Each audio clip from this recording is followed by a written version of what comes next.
Hello students, how are you all? I hope you all will be fine.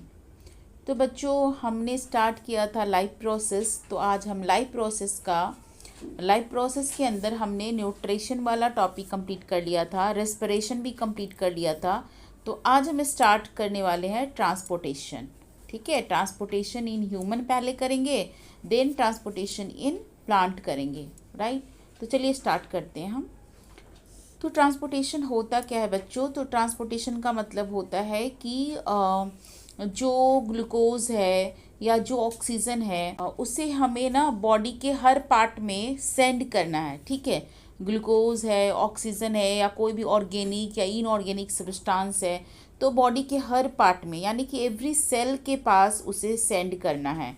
And glucose से जब energy release होती है, जब glucose को ब्रेक डाउन करके रिस्पिरेशन होगा और उसके बाद जो एटीपी बनेगा एंड उसके बाद भी मेटाबॉलिक वेस्ट निकलेगा, उसे भी हमें बॉडी के बाहर निकालना है। तो इन सब चीज़ों को करने के लिए मतलब एक जगह से हम दूसरे जगह उसको ट्रांसपोर्ट कर रहे हैं। ठीक है, तो हमें कुछ ना कुछ मीडियम चाहिए होता है।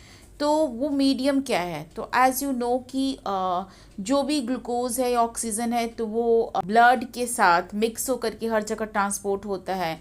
एंड देन वो जो मेटाबॉलिक वेस्ट है वो भी जो है ब्लड के साथ ही मिक्स होता है एंड उसे ब्लड ही कैरी करके फिर उसको जहाँ से भी रिमूव करना, जैसे कि अब कार्बन डाइऑक्साइड है तो लंग से रिमूव होगा तो वहाँ तक लेके आता है। दूसरे वेस्ट हैं लाइक नाइट्रोजिनस वेस्ट हैं तो किडनी से रिमूव होगा तो वहाँ तक लेकर के जाते हैं।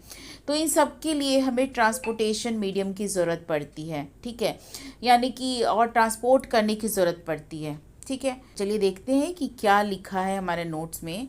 तो the body of almost all organism including human has some kind of fluid circulating in the body. जैसा कि मैंने बोला कि फ्लूइड यानी कि ब्लड है और लिम्फ है, ये सारे फ्लूइड हमारे बॉडी में सर्कुलेट करते हैं बच्चों। क्यों सर्कुलेट करते हैं? क्योंकि उनका कुछ काम है। क्या काम है? उन्हें जो ग्लूकोज और ऑक्सीजन है लेके जाना है, हर जगह डिस्ट्रीब्यूट करना है, और जो वेस्ट निकला है उसे बॉडी के बाहर निकालना है। तो इसके लिए एक मीडियम चाहिए और वो मीडियम हमारे पास ब्लड और लिम्फ है। Such fluid constitute the distributing system यानी कि सप्लाई सिस्टम। तो ये फ्लूइड जो है वो सप्लाई करने का काम करता है, यानी चीज़ों को सप्लाई करता है, और जो वेस्ट होता है उसे कलेक्ट करके फिर वो बाहर निकालने का भी काम करता है, यानी कलेक्टिंग सिस्टम की तरह काम करता है। तो the movement of glucose, oxygen and other organic and inorganic substance from one part of the body to other is known as transportation. Right, तो जैसा कि मैंने भी आपको बोला कि जो चीज़ें हैं like organic, inorganic, glucose, oxygen, ये सबको ट्रांसपोर्ट करने को ही हम ट्रांसपोर्टेशन कहते हैं। एक जगह से दूसरी जगह लेके जाने को ही हम ट्रांसपोर्टेशन कहते हैं। और इनका नीड क्यों है बच्चों? ट्रांसपोर्टेशन का नीड इसलिए है क्योंकि डाइजेस्टेड फूड इंटेस्टाइन से बॉडी के हर पार्ट में जाएगा। क्योंकि डाइजेस्टेड फूड का ज़रूरत सिर्फ इंटेस्टाइन को ही नहीं है बल्कि बॉडी के एक एक सेल को है। तो जाएगा कैसे? तो ट्रांसपोर्टेशन के थ्रू जाएगा। एंड नाइट्रोजिनस वेस्ट यदि बॉडी के हर पार्ट में बन रहा है तो फिर उसे किडनी तक लेकर आना होगा, क्योंकि किडनी ही नाइट्रोजिनस वेस्ट को बाहर निकालेगा। And then distribution of oxygen to different body cell. हर बॉडी सेल को ऑक्सीजन चाहिए, तो ऑक्सीजन भी फ्लूइड के साथ यानी कि ब्लड के साथ ही मिलकर के हर जगह ट्रांसपोर्ट होगा। अब जो कार्बन डाइऑक्साइड बॉडी के अंदर बना है उसे रिमूव भी करना है। ठीक है, तो भी ट्रांसपोर्टेशन के थ्रू ही होगा। एंड अदर थिंग्स लाइक हमारे बॉडी में हार्मोन्स, तो हार्मोन हर एक सेल तो बनाता नहीं है, कुछ जगह पे हार्मोन बनते हैं एंड देन बॉडी के अंदर डिस्ट्रीब्यूट होते हैं। तो ट्रांसपोर्टेशन ऑफ हार्मोन भी करना होगा, यानी इंडोक्राइन सिस्टम यदि हार्मोन को बनाएगा और उसको टारगेट ऑर्गन तक लेके जाना है जहाँ उसकी नीड है, तो उसे भी ट्रांसपोर्ट करने की ज़रूरत पड़ती है। तो आपको समझ आ गया कि ट्रांसपोर्टेशन का नीड क्यों है। और all such function that need transport are perform by the two circulating fluid. और वो सर्कुलेटिंग फ्लूइड क्या है? वो सर्कुलेटिंग फ्लूइड ब्लड और लिम्फ है। Right, component of circulatory system. तो ये सर्कुलेटरी सिस्टम के कंपोनेंट क्या क्या है बच्चों? यानी कौन सी ऐसी चीज़ें हैं जो सर्कुलेशन में हेल्प करता है, कौन कौन से ऑर्गन सर्कुलेशन में हेल्प करता है। Right, circulatory medium to carry food and oxygen and other substance to comprises blood, lymph and tissue fluid। ठीक है, यानी कि जो सर्कुलेटरी मीडियम जो है, जो फूड, ऑक्सीजन और जो अदर सब्सटेंस को सर्कुलेट करता है, एक जगह से दूसरी जगह लेके जाता है। तो मैंने बोला कि ब्लड है, लिम्फ है एंड टिश्यू फ्लूइड है। मैं आगे बताऊंगी कि ये सब क्या क्या होता है, ठीक है। एंड इन सब को ट्रांसपोर्ट करने के लिए हमारे बॉडी में एक पूरा ट्यूब बिछा हुआ है, मतलब एक बोलो ना मतलब एक जाल बिछा हुआ है जिसके थ्रू ये सारी चीज़ें ट्रांसपोर्ट होते हैं। एंड वो ट्यूब के जाल को हम क्या कहते हैं, आर्टरी है, वेन है, कैपिलरीज है, इनके थ्रू ही ये ट्रांसपोर्ट होता है। तो ब्लड, लिम्फ, टिश्यू फ्लूइड के अलावा जो है आर्टरी, वेन यानी ब्लड वेसल आप कह सकते हो, ठीक है। लिम्फ वेसल आप कह सकते हो, ब्लड वेसल, लिम्फ वेसल, ये सारी चीज़ें हैं। एंड जो मेन ऑर्गन है जो ट्रांसपोर्टेशन में हेल्प करता है वो हार्ट है ना। बिल्कुल वैसे ही जैसे सपोज आपके घर में, पूरे घर में जैसे first floor, second floor, third floor तक पानी को भेजना है ना, डिस्ट्रीब्यूट करना है, तो कैसे जाएगा? पूरा पाइप का जाल बिछा हुआ रहता है, नल लगे होते हैं। लेकिन यदि मोटर ही नहीं हो तो इनका क्या काम, कुछ भी नहीं हो सकता, है ना। तो उसी तरीके से क्योंकि मोटर क्या करता है, पंप करता है एंड देन वाटर को हर जगह सेंड करता है, तो ऐसे ही हमारा हार्ट है।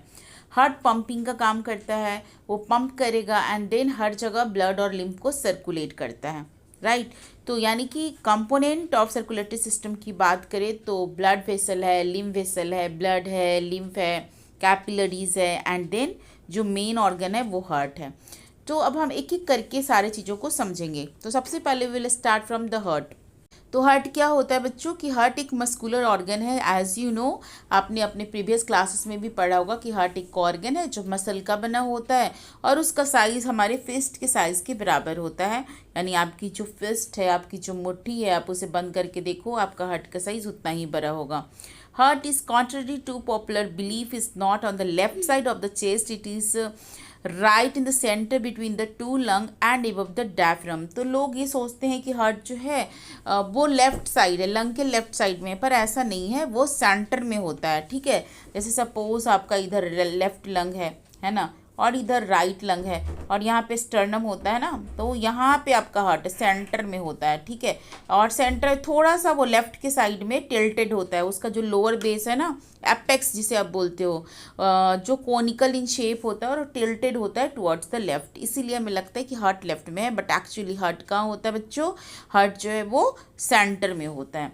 और सपोज ये आपका हार्ट है ना, सपोज ये आपका हार्ट है, तो ये जो हार्ट है इसके ऊपर एक कवरिंग होती है और इस कवरिंग को हम क्या बोलते हैं? पेरिकार्डियम, है ना। जैसे कि आपका एक पूरी जो बॉडी का कवरिंग है, स्किन है ना, उस तरह से हार्ट की कवरिंग को हम पेरिकार्डियम बोलते हैं। आप ऐसे देख सकते हो कि ये सपोज ये आपका हार्ट है, ठीक है, ये हार्ट है और हार्ट के ऊपर ये पेरिकार्डियम की कवरिंग है, ठीक है। ये क्या है? कवरिंग है, पेरिकार्डियम है, राइट।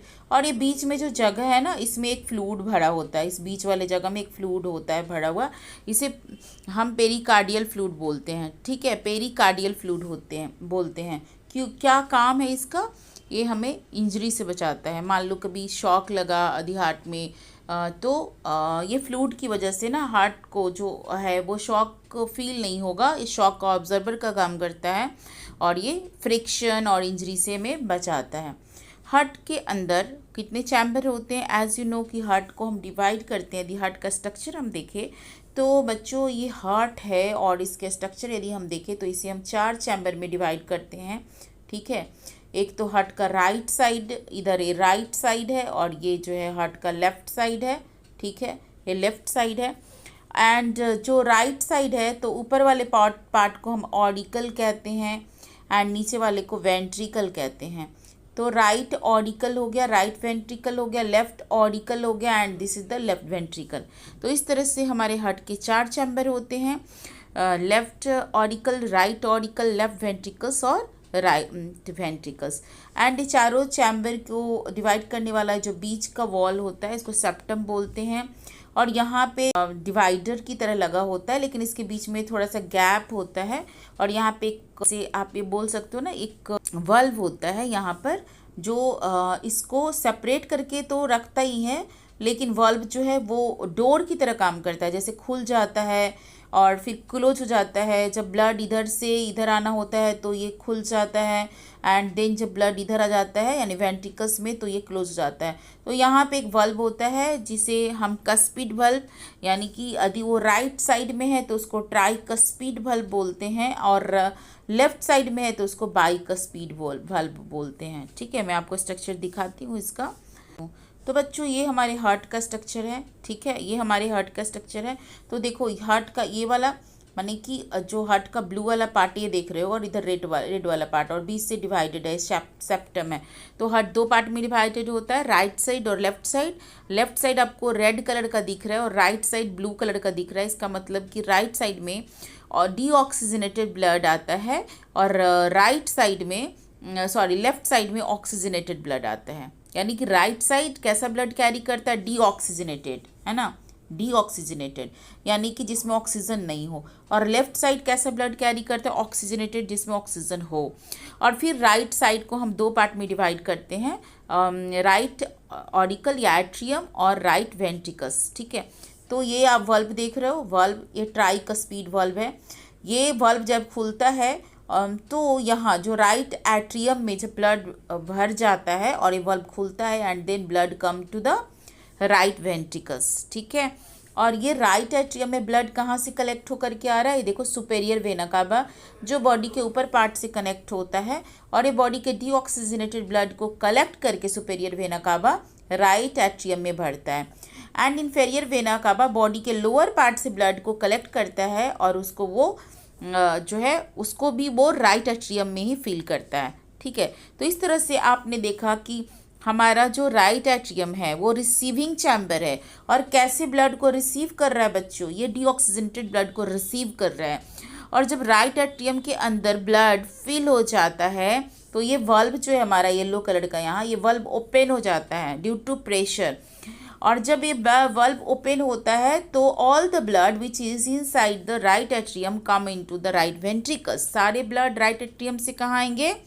राइट वेंट्रिकल्स में आ जाते हैं। ये जो है हमारा वो राइट वेंट्रिकल्स है। ठीक है, अब जब ब्लड ना राइट वेंट्रिकल्स में आ गया देन क्या होता है? क्या वो राइट वेंट्रिकल्स में ही रहेगा? नहीं, तो फिर क्या होगा? यहाँ पे आप देख रहे हो कि ये जो है हमारा पल्मोनरी आर्टरी, यानी पल्मोनरी आर्टरी देखो आप, एक राइट में जा रहा है, लेफ्ट में जा रहा है। ठीक है, इधर राइट में जा रहा है और लेफ्ट में जा रहा है, दो ब्रांच में डिवाइड होता है। यानी कि यहाँ ये आकर के ये लंग में आएगा पल्मोनरी आर्टरी, और इधर से भी लंग में जाएगा। तो इधर से राइट लंग है, ये राइट लंग है, और ये लेफ्ट लंग है। ठीक है, ये लेफ्ट लंग है, इधर में जाएगा ये पल्मोनरी आर्टरी। ओके, लेकिन उसके पहले पल्मोनरी आर्टरी क्या लेके जाएगा? ये जब ब्लड यहाँ पे राइट वेंट्रिकल्स में भर जाता है देन प्रेशर बढ़ेगा, और यहाँ पे वल्व है, यानी कि पल्मोनरी आर्टरी के ऊपर भी जो है वो वल्व लगा हुआ है जो उसको क्लोज करके रखा हुआ है। जब प्रेशर यहाँ बढ़ता है तो वल्व ओपन होता है, और जो राइट वेंट्रिकल्स में अब जो ब्लड है वो कहाँ चला जाएगा? पल्मोनरी आर्टरी में चला जाएगा। कहाँ से जाएगा? जो सेमी लूनर, इस वल्व का नाम क्या है बच्चों? Semi lunar valve. Pulmonary valve को हम सेमी लूनर वल्व भी बोलते हैं। तो इस वल्व में ब्लड होते हुए पल्मोनरी आर्टरी में चला जाता है, एंड पल्मोनरी आर्टरी से ब्लड कहाँ जाएगा? लंग में जहाँ जाएगा, और लंग में जा करके ये पहले से कैसा था? डीऑक्सीजनेटेड, तो अब हो जाएगा ऑक्सीजनेटेड। क्या हो जाएगा? ऑक्सीजनेटेड। ठीक है, यानी कि लंग ने इसको फिर से ऑक्सीजन दे दिया और इसके कार्बन डाइऑक्साइड को निकाल दिया, और ये प्रोसेस ऑफ रेस्पिरेशन में पढ़ चुके हो कि लंग में जा करके ब्लड कैसे ऑक्सीजनेट होता है। ठीक है, तो हमारा अब वहाँ से जो ऑक्सीजनेटेड ब्लड है ना, पहले ब्लड कैसा गया? यहाँ से ब्लू कलर का, जो कि डीऑक्सीजनेटेड था, जिसके पास ऑक्सीजन की कमी थी, वो वाला ब्लड जाता है, और वहाँ पे जाके ब्लड क्या हो जाता है? ऑक्सीजनेटेड, यानी फिर से वो फिल विथ ऑक्सीजन हो जाएगा, मतलब फुल विथ ऑक्सीजन, भर जाएगा ऑक्सीजन के साथ। और फिर ऑक्सीजनेटेड ब्लड यहाँ पे आप देख रहे हो कि पल्मोनरी वेन है, तो इस लंग से और इस लंग से, दोनों से पल्मोनरी वेन के थ्रू ये ऑक्सीजनेटेड ब्लड आएगा हमारा लेफ्ट एट्रियम में, है ना, लेफ्ट एट्रियम में आएगा, और अब लेफ्ट एट्रियम फिल हो जाएगा ऑक्सीजनेटेड ब्लड से। ठीक है, लेफ्ट एट्रियम किससे फुल हो जाएगा? ऑक्सीजनेटेड ब्लड से। और जब इसमें प्रेशर बढ़ जाएगा, ब्लड भरने से प्रेशर बढ़ेगा ना, तो ये वाल्व खुलेगा और इस वाल्व का नाम क्या है बच्चों, बाइस्फीड वाल्व। और ये वाल्व खुलने के बाद ये सारा ब्लड कहाँ आ जाएगा, लेफ्ट वेंट्रिकल्स में आ जाता है। ठीक है, तो इस तरह से अब क्या हुआ, ब्लड मतलब राइट साइड से लेफ्ट साइड में चला गया, है ना। अब लेफ्ट वेंट्रिकल से ब्लड कहाँ जाएगा, लेफ्ट वेंट्रिकल जब फुल हो जाएगा ब्लड से, प्रेशर बढ़ेगा और फिर ये वाला वाल्व खुलेगा जो कहाँ पे है, अयोटा पे, है ना। दिस इज द अयोटा, है ना। ये क्या है बच्चों, जो रेड कलर का यहाँ दिख रहा है ना, अयोटा, इस ये वाल्व खुलेगा और ब्लड कहाँ जाएगा, अयोटा में। अयोटा से ब्लड कहाँ जाएगा, बॉडी के अलग अलग पार्ट में। अयोटा फिर जाके डिवाइड होता है, राइट लेफ्ट, है ना, अपर पार्ट लोअर पार्ट, तो सारे बॉडी के अलग अलग पार्ट में यहाँ से ऑक्सीजनेटेड ब्लड आ जा रहा है।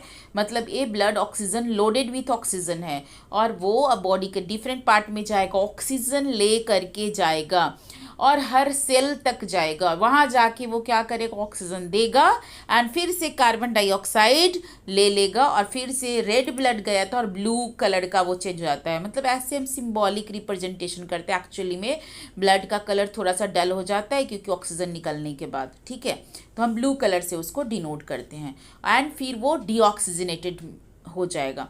ठीक है, लेकिन हार्ट का फंक्शन आपको समझ में आया कि हार्ट कैसे काम करता है। राइट साइड से लेफ्ट साइड में ब्लड कैसे जाता है, तो आपने देखा कि हार्ट के 4 चैम्बर होते हैं, right atrium, left atrium, right ventricles, left ventricle. 2 valve होता है, एक ट्राइकस्पिड वाल्व जो राइट साइड में, बाइकस्पिड वाल्व होता है जो लेफ्ट साइड में होता है, देन सेमी लूनर वाल्व, है ना। एक पल्मोनरी आर्टरी, एक अयोटा होता है। पल्मोनरी आर्टरी जैसा कि नाम से पता है, पल्मोनरी आर्टरी ब्लड को लंग के पास लेके जाएगा। ये आर्टरी होते हुए भी डीऑक्सीजनेटेड ब्लड को कैरी करता है, ये एक्सेप्शन है, ठीक है। बाकी इसके अलावा जितने भी आर्टरी हमारे बॉडी में वो सारे ऑक्सीजनेटेड ब्लड को कैरी करते हैं, सिर्फ यही डीऑक्सीजनेटेड ब्लड को कैरी करता है और पूरे बॉडी में ये लंग में पहुंचाता है इस डीऑक्सीजनेटेड ब्लड को, क्योंकि इसका नाम ही है पल्मोनरी।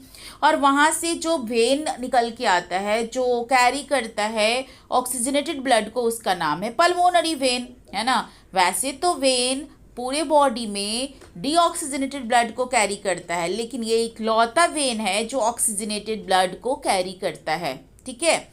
उसके बाद वो ऑक्सीजनेटेड ब्लड को लेकर के एट्रिया में आता है, कौन से में, लेफ्ट में, और लेफ्ट से एट्रिया से वेंट्रिकल्स में ब्लड जाएगा और लेफ्ट वेंट्रिकल से ब्लड अब पूरे बॉडी में चला जाता है थ्रू द अयोटा, और यही प्रोसेस चलता रहता है, ठीक है। चलिए अब हम अपने नोट्स पे आते हैं क्या लिखा है एंड देन हम इसकी बात करेंगे। ओके, तो क्या होता है कि ऑडिकल हैव थीनर।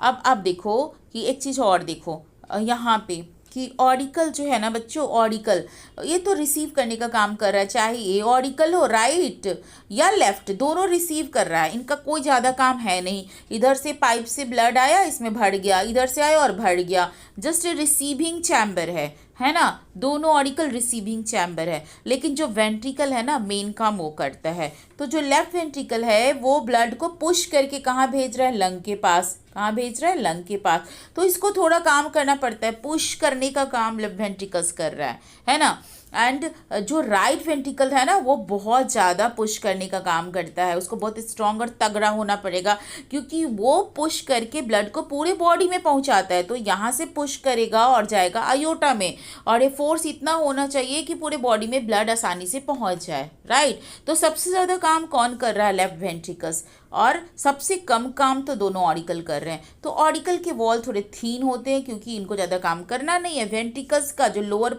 वो जो वॉल है ये थिक होगा, और सबसे ज़्यादा थिक कौन सा होगा, लेफ्ट वेंट्रिकल। राइट भी थिक होगा लेकिन लेफ्ट उससे ज़्यादा ही थिक होता है, ठीक है। ओके, तो यहाँ पे वही लिखा है, ventricles have thick muscular wall because they have to pump the blood to long distance. Ventricles को लॉन्ग डिस्टेंस तक ब्लड पंप करना होता है। Right ventricles pump oxygenated blood to the lung through pulmonary artery and the left ventricles pump oxygenated blood to the entire body by aorta, right? चलो bicuspid valve कहाँ present होता है? Left आर्टियोवेंट्रिकुलर aperture, मतलब जो heart के बीच में जो खाली जगह इस तरह से था जहाँ पे वाल्व प्रेजेंट था, बाइकस्पीड और ट्राइकस्पीड, तो उसे बोलते हैं एट्रियोवेंट्रिकुलर अपर्चर। एट्रियो माने ऊपर वाला पार्ट एट्रिया, और वेंट्रिकल के बीच में खाली जगह है जहाँ पे एक वाल्व प्रेजेंट है ना, इस तरह से डिवाइडर की तरह। तो एट्रियोवेंट्रिकुलर अपर्चर में जो वाल्व होता है उसको हम क्या बोलते हैं? Bicuspid. And allow blood to flow from left atrium to right ventricles, and allow blood to flow from left atrium to left ventricles. तो बाइकस्पीड वाल्व होता है कहाँ? लेफ्ट साइड में प्रेजेंट, लेफ्ट एट्रियम से लेफ्ट वेंट्रिकल्स में blood जाता है उसकी वजह से। ट्राइकस्पीड वाल्व होता है राइट साइड में प्रेजेंट, एंड इसकी वजह से ब्लड राइट ऑरिकल से राइट वेंट्रिकल्स में जाता है। सेमी लूनर वाल्व होता है जो हाफ मून शेप का बल्ब है, वो प्रेजेंट होता है कहाँ? पल्मोनरी अयोटा यानी आर्टरी में। और ये जो भी बल्ब है वो प्रिवेंट करते हैं back flow of blood into the ventricles. इनका मकसद, वाल्व का मकसद क्या है? ताकि बैक फ्लो ना कर सके। जैसे ही ब्लड एट्रियम से वेंट्रिकल्स में जाता है या वेंट्रिकल से आर्टरी आयोटा में जाता है तो वाल्व बंद हो जाता है, यानी उसको बैक फ्लो से प्रिवेंट करता है। In mammals heart oxygenated and deoxygenated blood remain completely separated in left and right half. आपने देखा कि मैमल्स जो होते हैं उनमें 4 चैम्बर है, और बेसिकली हार्ट जो है 2 पार्ट में डिवाइड होता है। इधर से राइट साइड है हार्ट का, और इधर लेफ्ट साइड है। और आपने देखा था कि जो राइट और लेफ्ट साइड के बीच में सेप्टम प्रेजेंट होता है, ठीक है, जो राइट और लेफ्ट को कम्प्लीटली डिवाइड करता है। यानी डीऑक्सीजनेटेड ब्लड इधर है और इधर ऑक्सीजनेटेड ब्लड है, तो दोनों ब्लड आपस में मिक्स ना हो। Deoxygenated blood from the entire body is drive to the left atrium by vena cava. मैंने बताया कि पूरे बॉडी से डीऑक्सीजनेटेड ब्लड सुपेरियर और इंफेरियर वेना कावा के थ्रू राइट एट्रियम में आता है। And oxygenated blood from the lung is brought to the left atrium by 4 pulmonary vein. और यहाँ पे था लेफ्ट एट्रियम, और आपने देखा था पल्मोनरी वेन के थ्रू यहाँ पे ब्लड आ रहा था, यानी लेफ्ट एट्रियम में आ रहा था। Clear? The 2 ventricles contract simultaneously. लेकिन मैंने आपको क्या बोला कि यहाँ से ब्लड इधर आएगा, राइट से लेफ्ट में, राइट एट्रियम से राइट वेंट्रिकल्स में जाएगा, और राइट वेंट्रिकल से फिर लंग में जाएगा, और लंग से फिर राइट एट्रियम, और राइट एट्रियम से फिर राइट वेंट्रिकल्स में आता है। लेकिन क्या होता है? सुनो, जो हार्ट है ना वो इस तरह से आराम आराम से काम नहीं करता है, ठीक है। उसके ये 2 चैम्बर हैं, ये जो 2 चैम्बर हैं, यानी कि ये जो दोनों एट्रिया है, ये वाला और ये वाला, इकट्ठे कॉन्ट्रैक्ट करता है। एक ही बार में ये दोनों क्या करेगा? कॉन्ट्रैक्ट करेगा, और जैसे कॉन्ट्रैक्ट करेगा तो ये जो ब्लड है डीऑक्सीजनेटेड इसमें आ गया और ऑक्सीजनेटेड ब्लड इसमें आ गया, ठीक है। एक ही बार में कॉन्ट्रैक्ट करता है ये। The 2 auricle contract and push blood into respective ventricle through bicuspid and tricuspid. The 2 ventricles contract simultaneously. और अब देखो ये जो है, एंड उसके बाद जब ये दोनों ऑरिकल जब एक साथ कॉन्ट्रैक्ट करता है, ये वेंट्रिकल्स भी एक साथ ही कॉन्ट्रैक्ट करेगा। ये दोनों वेंट्रिकल्स भी एक साथ ही कॉन्ट्रैक्ट करेगा, और जब ये कॉन्ट्रैक्ट करेगा तो ब्लड को पुश करेगा लंग में, और जब लेफ्ट वेंट्रिकल्स कॉन्ट्रैक्ट करेगा तो ब्लड को पुश करेगा बॉडी में। यानी एक साथ ऑरिकल भी कॉन्ट्रैक्ट करता है और एक साथ वेंट्रिकल्स भी कॉन्ट्रैक्ट करता है। ऐसा नहीं होता है कि सीक्वेंस वाइज हो रहा है कि पहले राइट कर लेगा तो लेफ्ट करेगा, नहीं। राइट ऑरिकल एक साथ कॉन्ट्रैक्ट करेगा, और एक में ब्लड आएगा पूरे बॉडी से और एक में ब्लड आएगा लंग से। उस तरह से दोनों वेंट्रिकल्स एक में साथ कॉन्ट्रैक्ट करेगा, और राइट से ब्लड जाएगा लंग में और लेफ्ट साइड ब्लड जाएगा बॉडी में। From right ventricle deoxygenated blood is pumped into the pulmonary artery and is carried to the lung, and presence of cuspid valve on the atrioventricular aperture prevent the backflow। और मैंने जो कुछ भी पढ़ाया है everything is written in this notes। अब देखो बच्चों, हार्ट बीट होता क्या है, तो हार्ट बीट को हम समझते हैं। तो हार्ट बीट या कार्डियक साइकिल आप इसे बोलो। Heart beat consist of 2 main phase, 1 complete heart beat is called cardiac cycle. तो हार्ट बीट में क्या होता है? 1 कंप्लीट टाइप हो गया है। एट्रिया कॉन्ट्रैक्ट करेगा बच्चों 0.15 सेकेंड के लिए। एट्रिया कॉन्ट्रैक्ट करेगा कितनी देर के लिए? 0.15 सेकेंड के लिए। ये है 0.15 सेकेंड, ठीक है, 0.15 सेकेंड के लिए। और वेंट्रिकुलर जो है वो कॉन्ट्रैक्ट करेगा कितनी देर के लिए? 0.30 सेकेंड के लिए, है ना। ये 30 सेकेंड होगा यहाँ पर, 0.30 सेकेंड, ठीक है, और ये 0.15 सेकेंड के लिए। तो मैंने क्या बोला कि दोनों एट्रिया एक साथ इकट्ठा कॉन्ट्रैक्ट कर लेगा 15 सेकंड के लिए, 0.15 सेकंड के लिए, और दोनों वेंट्रिकल्स इकट्ठा कॉन्ट्रैक्ट करेगा 0.30 सेकंड के लिए। और ज्वाइंट डायस्टोल होता है, लेकिन रिलैक्सेशन दोनों का साथ होता है, यानी कि ये पहले 15 सेकंड के लिए कॉन्ट्रैक्ट किया और ये 30 सेकंड के लिए कॉन्ट्रैक्ट किया, लेकिन दोनों रिलैक्स करेगा यानी आराम करेगा, रेस्ट में जाएगा 40 सेकंड के लिए, दोनों रेस्ट में जाएगा 40 सेकंड के लिए इकट्ठे। ज्वाइंट रिलैक्सेशन होता है, यानी कि जब एट्रिया रिलैक्स है तो वेंट्रिकल्स भी रिलैक्स है। At the end of ventricle systole, जब वेंट्रिकुलर कॉन्ट्रैक्शन खत्म हो जाता है, वेंट्रिकल रिलैक्स फेज में जाता है, एंड तभी एट्रिया ऑल्सो बीन रिलैक्सिंग, तब एट्रिया भी रिलैक्स कर रहा होता है। For a short period both the atria and ventricles remain in a relax state, और थोड़ी देर दोनों आराम करता है। एंड ये जो कंप्लीट साइकिल है, यानी एट्रिया का कॉन्ट्रैक्शन, वेंट्रिकल का कॉन्ट्रैक्शन एक बार हुआ और दोनों का रिलैक्सेशन होता है, तो ये पूरा एक साइकिल इस तरह से कंप्लीट करता है। इसी को हम क्या बोलते हैं? कार्डियक साइकिल बोलते हैं। क्लियर? अब देखो हार्ट का साउंड सुनाई देता है, जो आपका हार्ट जो धक धक करता रहता है, एक्चुअली में वो धक धक नहीं है, वो लब डब साउंड है। ठीक है, कौन सा साउंड है? लब डब।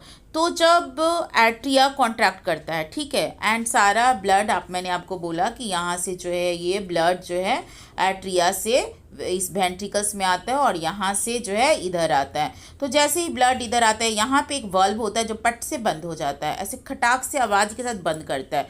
तो फर्स्ट साउंड लब is produce when the atria ventricular valve close sharply at the beginning of ventricular systole, है ना। तो एट्रिया जैसे ही कॉन्टैक्ट किया, ब्लड इधर आया और ये वाल्व जो यहाँ पे था वो बंद हुआ और वेंट्रिकल्स का सिस्टोल शुरू हो गया। अब तो जो वाल्व की आवाज़ होती है ना, वही लब साउंड सुनाई देता है, जिसे हम धक धक धक धक बोलते हैं एक्चुअली में।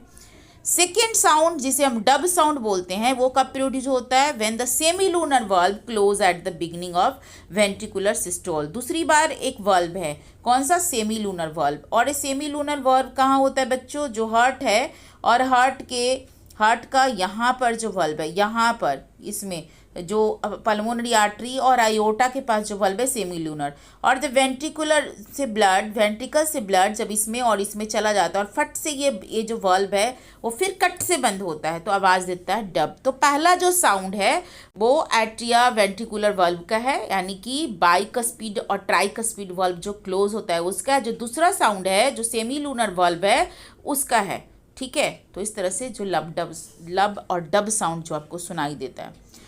हाइपरटेंशन क्या होता है बच्चों? कि हमारा जो नॉर्मल ब्लड प्रेशर होता है, यहाँ पे गलत टाइप हो गया है, 120 बाई 80 mmHg होता है, यहाँ पे गलत टाइप हो चुका है। ठीक है, 120 बाई 80 mmHg होता है नॉर्मल ब्लड प्रेशर, और इससे ज़्यादा जब ब्लड का प्रेशर हो तो उसे हम हाइपरटेंशन बोलते हैं। 120 बाई 80 से ज़्यादा ब्लड प्रेशर हो तो उसे हम हाइपरटेंशन बोलते हैं। और ये क्यों होता है? जैसे मैंने बोला कि आर्टरी है और इससे ब्लड का फ्लो होता है, लेकिन जब आर्टरी में कुछ ऐसे जम जाए, है ना, इस तरीके से कुछ जम जाए, तो नैरोइंग ऑफ द आर्टरी आपका जो ये है पतला हो गया, ब्लड फ्लो करने का एरिया जो है पतला हो गया, तो अब जो ब्लड फ्लो करेगा वो बहुत ही प्रेशर के साथ करेगा, है ना, तो आर्टरी के वॉल पे प्रेशर बढ़ेगा। ठीक है, तो it is mainly cause due to narrowing of the artery. और ये नैरोइंग क्यों होगा? क्योंकि वॉल की थिकनिंग हो जाती है, और थिकनिंग क्यों हो जाता है? क्योंकि डिपोजिशन हो जाता है, फैट का, प्लैक का, ये सब का डिपोजिशन हो जाता है। तो very high blood pressure can lead to the rupture of capillary, और इस तरह से यदि प्रेशर बहुत बढ़ेगा तो जो कैपिलरीज होते हैं, जो पतले पतले वेन और आर्टरीज होते हैं, उन पर यदि प्रेशर बढ़ा तो उनका रप्चर भी हो सकता है और इंटरनल ब्लीडिंग भी हो सकती है। ठीक है, अब ब्लड प्रेशर हम देखते हैं। तो ब्लड प्रेशर माने ब्लड का प्रेशर, तो ब्लड कितना प्रेशर के साथ फ्लो कर रहा है। यदि ज़्यादा प्रेशर के साथ फ्लो करेगा तो रप्चर हो सकता है, कम प्रेशर के साथ फ्लो करेगा तो जहाँ पे जाना चाहिए वहाँ पहुँचेगा नहीं। तो blood pressure is the pressure exerted by the blood on the wall of the artery. तो सपोज हमारे पास क्या है, ये आर्टरी है और इसमें ब्लड का फ्लो हो रहा है, और ये ब्लड कितना प्रेशर इस आर्टरी पे दे रहा है, उसी को हम ब्लड का प्रेशर बोलेंगे। ठीक है, contraction of the left ventricles, और आपको पता है कि लेफ्ट वेंट्रिकल्स ही पूरे आर्टरी में ब्लड को भेजता है, तो लेफ्ट वेंट्रिकल्स का प्रेशर हमें पता चल सकता है। Systolic pressure is the pressure exerted during ventricular contraction, तो आपको पता है कि सिस्टोलिक प्रेशर जो है वो वेंट्रिकल कॉन्ट्रैक्शन है। वेंट्रिकल सिस्टोल में जो प्रेशर एक्सर्ट होता है 120 mmHg है, यानी कि जो हम ब्लड प्रेशर मेज़र करके क्या लिखते हैं, कितना लिखते हैं, 120/80। तो ये जो 120 है ना वो सिस्टोलिक प्रेशर है ना, सिस्टोलिक यानी किसका सिस्टोल, वेंट्रिकुलर सिस्टोल का प्रेशर है, ठीक है। और 80 जो है ना वो किसका है, जो 80 जो है diastolic pressure exerted during the ventricular relaxation, है ना। तो जब वेंट्रिकल्स रिलैक्स करता है तो एक बार तो कॉन्ट्रैक्ट किया तो ब्लड को पुश किया, तो 120 mmHg प्रेशर होना चाहिए, उससे ज़्यादा है तो ब्लड प्रेशर है ज़्यादा है। और डायस्टोलिक प्रेशर क्या होता है, डायस्टोल माने मतलब कि ये जो रिलैक्स किया ड्यूरिंग, जब वेंट्रिकल्स रिलैक्स करता है तो उस समय प्रेशर 80 होना चाहिए। तो blood pressure is measure with sphygmomanometer, हमारे पास एक ब्लड प्रेशर का इंस्ट्रूमेंट होता है जिसे स्फैगोमैनोमीटर कहते हैं, ठीक है। इस तरीके से हमारा जो है ये ब्लड प्रेशर ख़त्म हुआ। Now will start the double circulation, ठीक है। तो डबल सर्कुलेशन क्या होता है बच्चों, डबल सर्कुलेशन जो होता है कि देखो आपने देखा कि हार्ट है ना, और हार्ट से एक बार जो ब्लड था वो कहाँ आ रहा था, एक बार जो ब्लड है वो मतलब हार्ट से लंग में जा रहा था और लंग से हार्ट में आ रहा था, है ना। कहाँ जा रहा था, हार्ट से लंग में जा रहा था और लंग से हार्ट में आ रहा था। तो एक सर्कुलेशन कंप्लीट हुआ।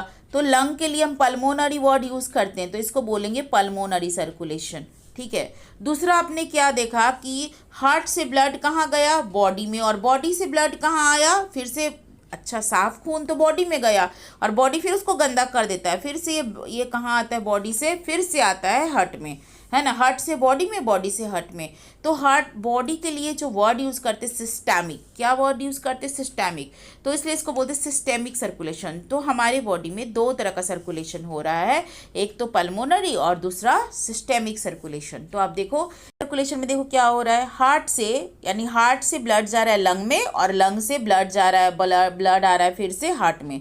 देखो यहाँ left heart sorry right atrium से पल्मोनरी आर्टरी के थ्रू हमने लंग में ब्लड भेजा था, है ना। तो यहाँ से देखो ब्लड गया लंग में और लंग से साफ खून फिर से यानी ऑक्सीजनेटेड होने के बाद आ गया हार्ट में, तो ये पल्मोनरी सर्कुलेशन हार्ट में आ गया, ठीक है। अब यहाँ देखो क्या हो रहा है, पूरे बॉडी से ब्लड आ रहा है कहाँ, हार्ट में, और हार्ट से ब्लड फिर कहाँ आ रहा है, पूरे बॉडी में।